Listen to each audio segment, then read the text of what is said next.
we're going to talk about embryonic development. By the way, what is embryonic development?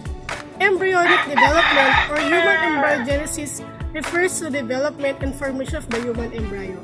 It is characterized by the processes of cell division and cellular differentiation of the embryo that occur during the early stages of the development. It starts with zygote. A zygote is a fertilized egg cell that results from the union of a female gamete, the egg or ovum, with a male gamete or the sperm, that will divide by mitosis, making two different cells. Each of the cells here will contain full set of chromosomes because the DNA copy itself before it divides. The cell divide by mitosis.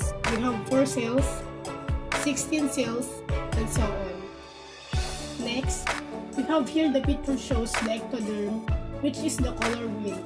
Ectoderm is the outermost layer of cells or tissue of an embryo in early development, or the parts derived from this, which include the epidermis and nerve tissue, and the endoderm, which is the color red. The innermost layer of cells or tissue of an embryo in early development, or the parts derived from this, which include the lining of the gut and associated structures. Cells at this point starts to differentiate. It shows here a blastosphere. A blastosphere is an early embryonic form produced by cleavage of a fertilized ovum and consisting of a spherical layer of cells surrounding a fluid-filled cavity. Gastrulation involves the creation of the blastopore, an opening into the archenteron. What is the process of gastrulation? Gastrulation takes place after cleavage. The cells in the blastula rearrange themselves, spatially to form 3 layers in cells.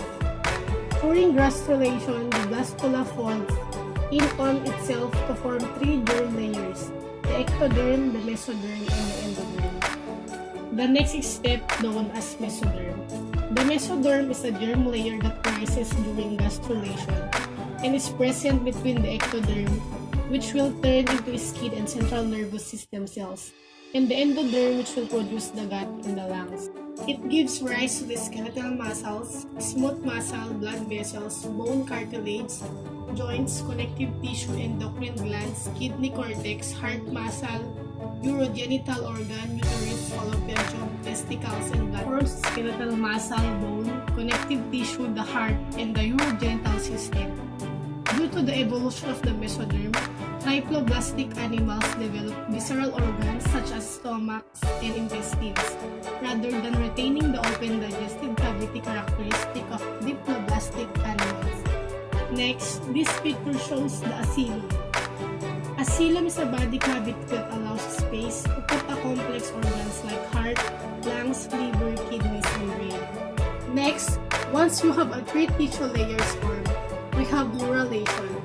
Neuralization is a process in which the neural plate bends up and later fuses to form the hollow tube that will eventually differentiate into the brain and the spinal cord of the central nervous system.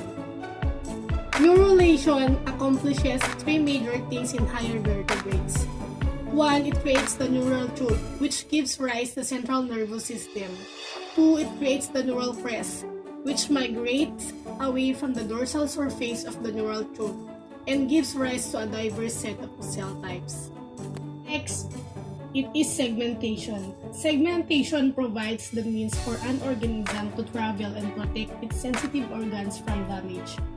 The ability to divide functions into different portions of the body allows an organism to perform increasingly complex activities and use different segments to perform varying functions.